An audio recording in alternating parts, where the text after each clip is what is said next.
Hashem says to Moshe, boil paroi, ki ani irbadati es liboi, umanshisi yosei ele bekirbo. That Moshe Rabbeinu should come to Paro and deliver a message. HaKadosh Baruch Hu warns him up front and says, Ani irbadati es liboi. It's not going to help what you're going to tell him. You're not telling it to him because you want it to help. It's not going to help. I'm telling it to you up front. You're essentially wasting your time. But I need you to go and say it.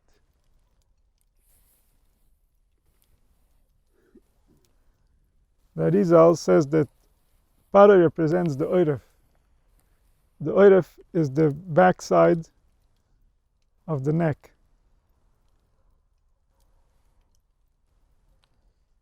Sometimes when Moshe Rabbeinu was having difficulty with Klal Yisrael, he would call them Am Kshei Oiref,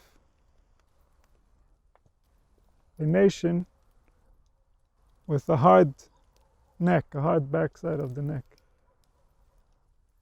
And this is because there's communication happening between our brain and our hearts that runs through our neck. And when a person is in a state of Mitzrayim, when a person is in a state of illusion, then Paroi, the king of Mitzrayim, is in his neck, not allowing the brain and the heart to connect. So there's no communication between the brain and the heart, and therefore the pasuk says, "K'ani hirbadati es liboi." What does it mean, hirbadati es liboi? I made his heart heavy. The heart is a melech b'milchama, like a king in war. He's the king. He's ultimately who decides what's going to happen within this body. But he has two different sorim, two different sources of information that are competing for his attention. And they are the brain and the liver.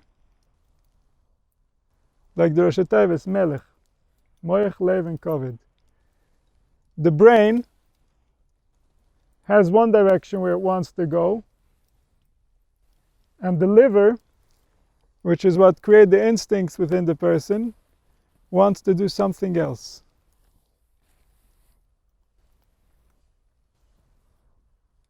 And so now that the moach is not communicating with the lev, so Paro has a kvad lev, he has a lev that's only getting one side of the picture, it's only taking information from the liver.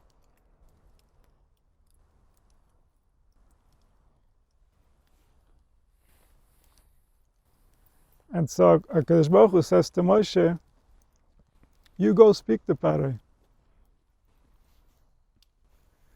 Leman shisi yosei ele bekirba. I want to teach something to the heart, dafka when it's connected to the liver. I want to talk to his liver.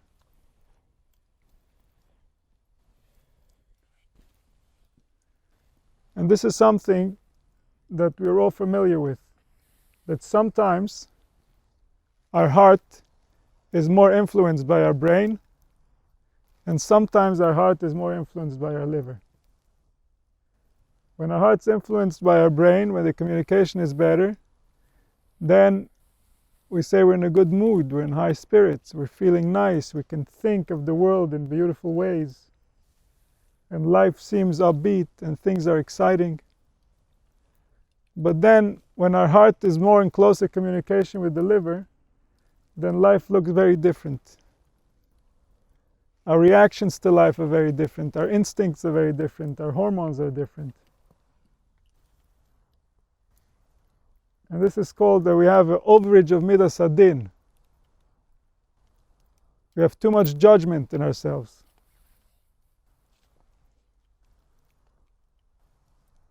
And that's because we live in Mitzrayim, we live in a place that doesn't exist. We build cities for Paroi, that as soon as we're done building them, they sink right into the ground and we can start building again.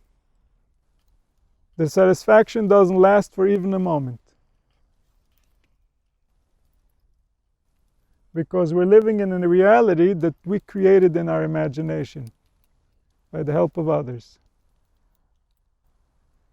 But in the real world, the instincts of life, the way that we see reality, would guide us to become the people we need to be. And so Moshe Rabbeinu is the das. Moshe Rabbeinu is the part of us that's conscious. And the consciousness is the window into the soul. And the consciousness is how we know how we're doing inside. And so the consciousness sees that sometimes he's dealing with Hashem, sometimes he's dealing with a heart and a brain that are coherent, that are working together. And sometimes he's dealing with Paroi. He has a difficult heart. He has somebody heavy that he has to deal with. He's in Mitzrayim. He's slaving away. And so the Das, the conscious mind, represented by Moshe, must be the placeholder that even in the times when we're down, even in the times when we have Kvedus Halev, we still remember who created life and who is ultimately going to win this challenge. What is real, what is natural, and what is artificial? What was created by man? What was created by interpreting life in the wrong way? So that we don't take the Kvedus Halev to be natural, to be our setting of who we really are. That's not who we really are. There's a malfunction, there's something wrong that we need to address and we need to figure out and we need to know how to fix, so that we can have a lev that's always ready to serve HaKadosh Baruch Hu. So HaKadosh Baruch Hu says to Moshe, HaKadosh Baruch Hu says to the Das, when you come and you say, HaKadosh Baruch Hu is the truth, I know reality, I know it milvadoi, you don't scare me at all, and the bad mood is still there, he still feels the Kvedus Halev. He says, don't get discouraged. I'm doing this on purpose. That this person should learn something about life, should recognize the ways of his spirit, of his soul, to recognize his needs, to become gentle, to understand how humanity is supposed to behave.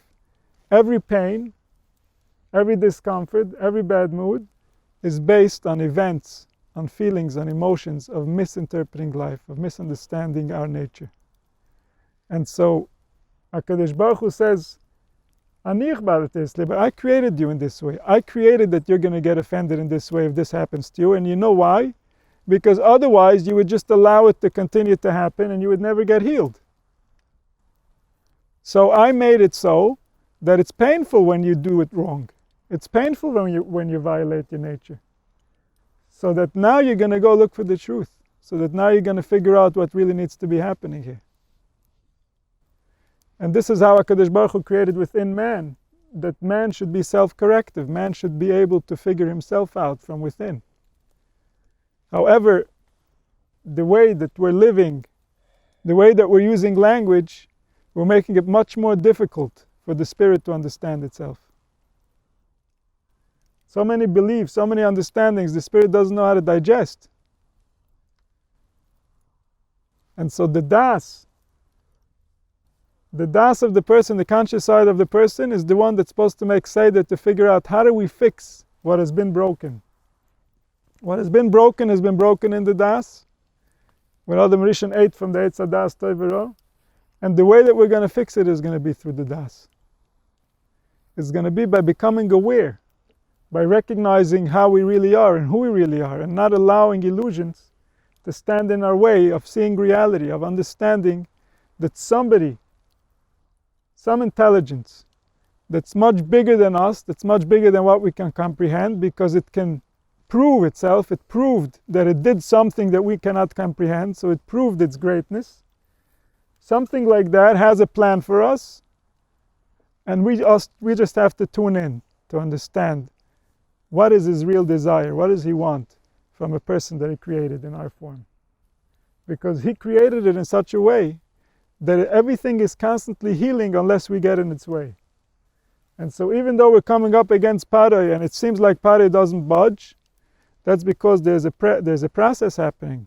there's a test, there's the will that has to prove itself, that it's das, that it's aware enough to really want, to really recognize what's true and what's not true, what's real and what's illusion. And only then can the spirit fight its way out of the darkness, can the spirit fight its way out of seeing life in the way that it shouldn't be seen. And so, HaKadosh Baruch Hu should help us all. He should take us out of our individual Mitzrayim and out of the collective Mitzrayim. We should be Zocheh to the Gula Shleim of Meher B'Yameinu. So what do you do when you connect to your liver? I'm saying when you're in that situation, like where does that come from when you do? Like why does that happen? It's an accumulation of negative input. So if we're going to have bad thoughts, then eventually we're going to have bad feelings. And they might dress up differently than when they were thought, but all the negativity going into us is somehow going to come out of us. So whenever we accumulate negative information to us that scares us or that makes us feel like we live in a world that's violent or angry or not humane, not safe, all that accumulates inside of us, that instinct that wants to protect us. And that instinct is going to end up coming out in ways that we can't predict. It's just the organism is going to feel uncomfortable and eventually it's going to strike. It's not that different than if you take a bull or a goat and you start teasing it. Eventually it's going to kick. So when we allow negativity, negative experiences and hurtful things to be said, all these go inside some place inside of us. And when that accumulation gets too big, it starts releasing that steam through negativity, through feeling bad or thinking bad or doing bad or speaking bad. So we have to be careful on the input so we don't add additional bad into our system, because eventually it comes out somehow. It ruins our life. Right. So like what do you do? I mean, I've asked this before, but it's still like something in me because of like history and how I saw Jews persecuted and just like people, let's say a video going around of a guy who's 90 something who went to the 75th year of Auschwitz and was cursing out the Germans because he felt he's still in it. He was a product of how his family was killed. So when you like hear him speak and you see that, like, and then you see a German, and then you could just be like, you guys used to be murderers. Like, I would totally say that, but I'm like thinking, like, what does that do if I would say that? Like, I don't think it's it can't. No, that's a liver response. It's not really enhancing humanity's experience. It's not helping avoid violence. It's not improving relations between countries. So the goal over here is that we should be able to get along. Everything that's going to get in the way is going to prolong our ability to do so. So we have to act in a way like we love each other, even though we don't yet. And then eventually we'll be able to love each other. But if we don't act it out first, we'll never be able to love each other.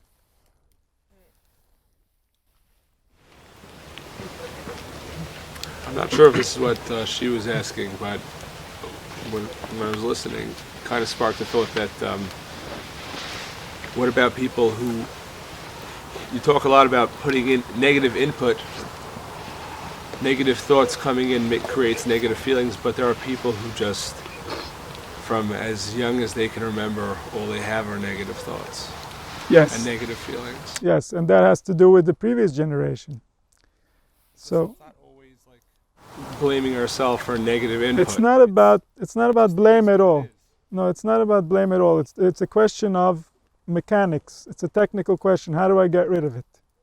There's nothing to do with blame. But if we're going to look at how it happened, the parents were involved, the school was involved, the entire way of how humanity treated that child while it was coming into the experience was inhumane. And then the child felt completely out of place. So obviously it's going to feel negative. So in order to be able to remove that from the child's consciousness so that they can get a new perspective on life, they have to realize what happened and realize that it shouldn't have happened. And this has nothing to do with blame still. You understand? This is just a way to clean the spirit so that she understands that she came into a very good universe that happens to have some very confused people in it. What is good about the universe if people in it are all confused? That if people were not confused, the experience could be something that we can't imagine. And people have proven in the past that it's doable. But they just couldn't hold on to it enough because people were still very much under the influence of the liver.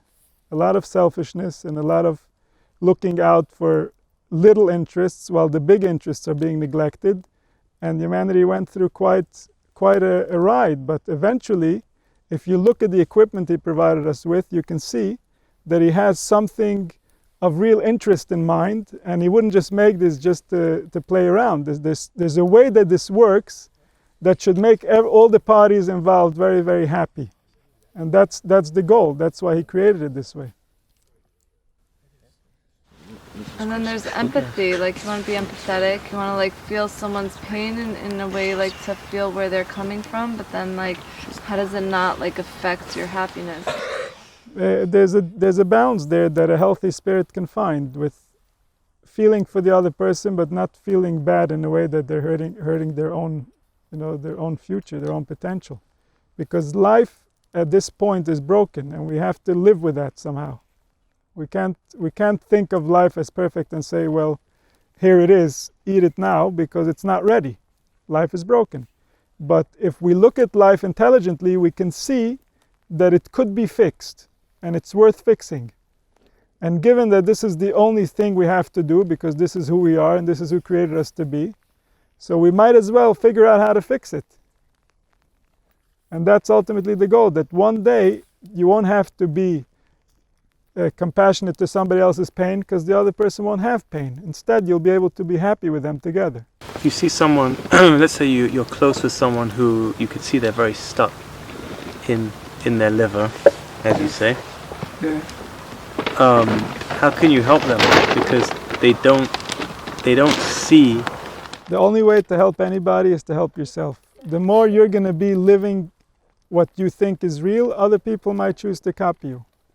And then they're going to learn from you. And if not, there's nothing really you can do, because only a live example is going to show people that you're not just saying other stuff like they've heard their entire life. Everybody's saying stuff. So if you're a live example of it, people will learn. Ichbat is a slave, or libo is like, that's the kavod to the liver. Ichbat is also kavod of the liver. Heaviness, yes. A heavy heart. I'm saying he's saying that connecting the kavod to the liver, is that? Yeah, the Zohar speaks about that a lot. The kavod is the one that causes the heart to misbehave. That's like what causes the Yetzira to wake up in the heart. Is that like the actual physical organ, or just like this? There's a way that it represents the nefesh that causes the nefesh to be a certain way. So the physical is not really just physical, it's a language of how we see spiritual. Because all these organs are really doing spiritual work, they're causing us to think and feel. It's just represented physically in our bodies, and they cause us to actually have the spiritual experience. So besides being physical organs, they're also spiritual energy centers of causing the nefesh to have a certain shape, a certain way of being. Is the liver like the real world? The real world? What does that mean? Yeah, like is the liver like the heaviness, like Yeah. the quote unquote like real things that you have to deal with, like annoying stupid things like bills and like real things that They have to do with liver, because everything that has to do with getting annoyed is automatically liver. The liver is the one that gets annoyed. You understand? So it has to do a lot with how the mind categorizes things, and then the liver gets involved. Because based on how the mind sees it, that's going to decide whether the liver is going to get annoyed or is not going to get annoyed. But a liver cleans the body out. The liver should be doing a perfect job of giving us perfect blood to hallucinate in, but it doesn't always do that, because if we're angry, our liver is giving us less than high quality blood, and that blood causes us to think violently. Wait, so should you just not pay, like should you just go away from the liver and just go into your la la land of bubble happiness? You're going to end up being in a lot of liver if you're going to do that. You have to be practical about it. Yeah. You have to be practical about life in a way that you can avoid the liver. It's not just about running, because we do have needs and we're like social people, so we can't just go and do whatever and assume that the world's going to pick up for us.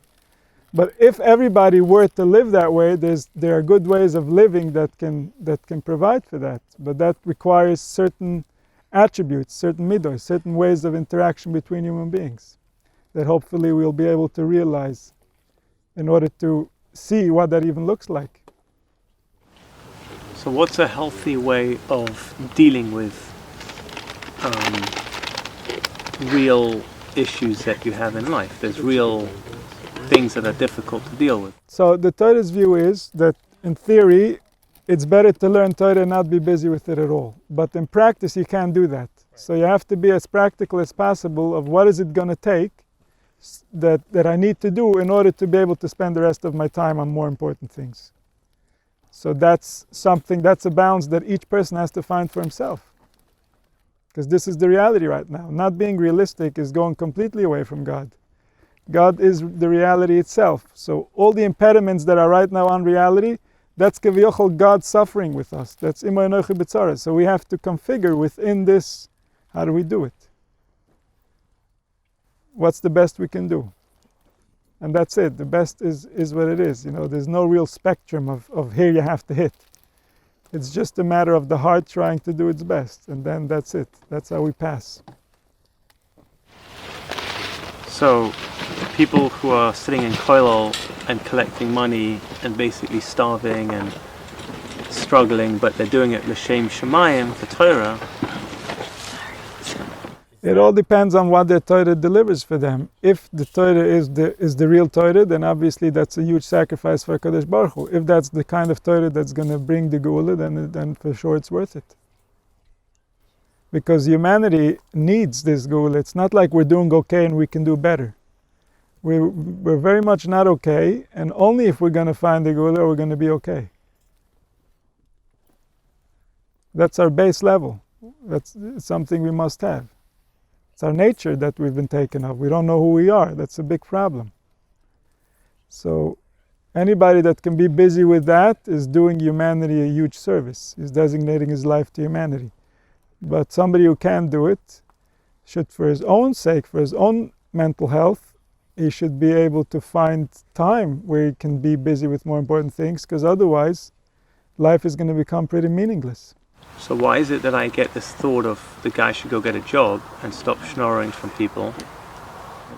It could be two reasons. One, you might not respect the Torah that he learns. You might not think that it's going to bring redemption. Or two, that your mindset is so set on that money is the important thing in life that you measure everything based on that. You haven't realized that there are other things that might be more important than that. Or the person's being a lazy, irresponsible, good for nothing, and he's just... If he's learning, then he's not being lazy, nor irresponsible, nor good for nothing. If he's not learning, then that's a whole other story. Then we're not even discussing. If he was learning, then who's going to support? If everybody was learning, then we wouldn't need anybody to support, because nature... Baruch Hu didn't create a world to sit and learn. He created a world... No, he most certainly did. He created a world to sit and learn. That's why he gave us food for free. That's why they grow on the tree, and there's no place to put in a dollar bill into the tree in order for it to give you food. It just gives it for free. Same thing the cow. She doesn't accept money, not for the milk and not for the babies. So life gives us food for free. The money is just how we're going to split it up if we don't like each other. So now we need a system, and that system is called an economy. But it's not nature that required us to have an economy. It's people who didn't like each other that forced us to have an economy. The 70 people that created 70 nations because they didn't like each other. So they each made their own culture, their own reality. And in that reality, you have to work for a living. Before that, nobody was working for a living. Understand? People were living off the land because that's how the Creator created it. That's the reality of the situation. Everything else is just us playing Purim, putting on costumes. I'm this guy and I'm that guy. I do this and I do that. But it's just a game humanity created. It's a very fancy game. But it's not real, and most people suffer from it. Most people don't even have enough just to cover the bills at the end of this game. It's not such a nice game.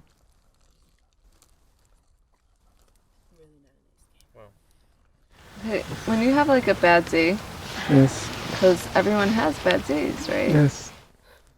We're in Galus. Galus means having bad days. Where does that bad day come from? It's really from our mind? It comes from accumulation of negative energy, like we spoke about. It's accumulated negative energy that needs to be released.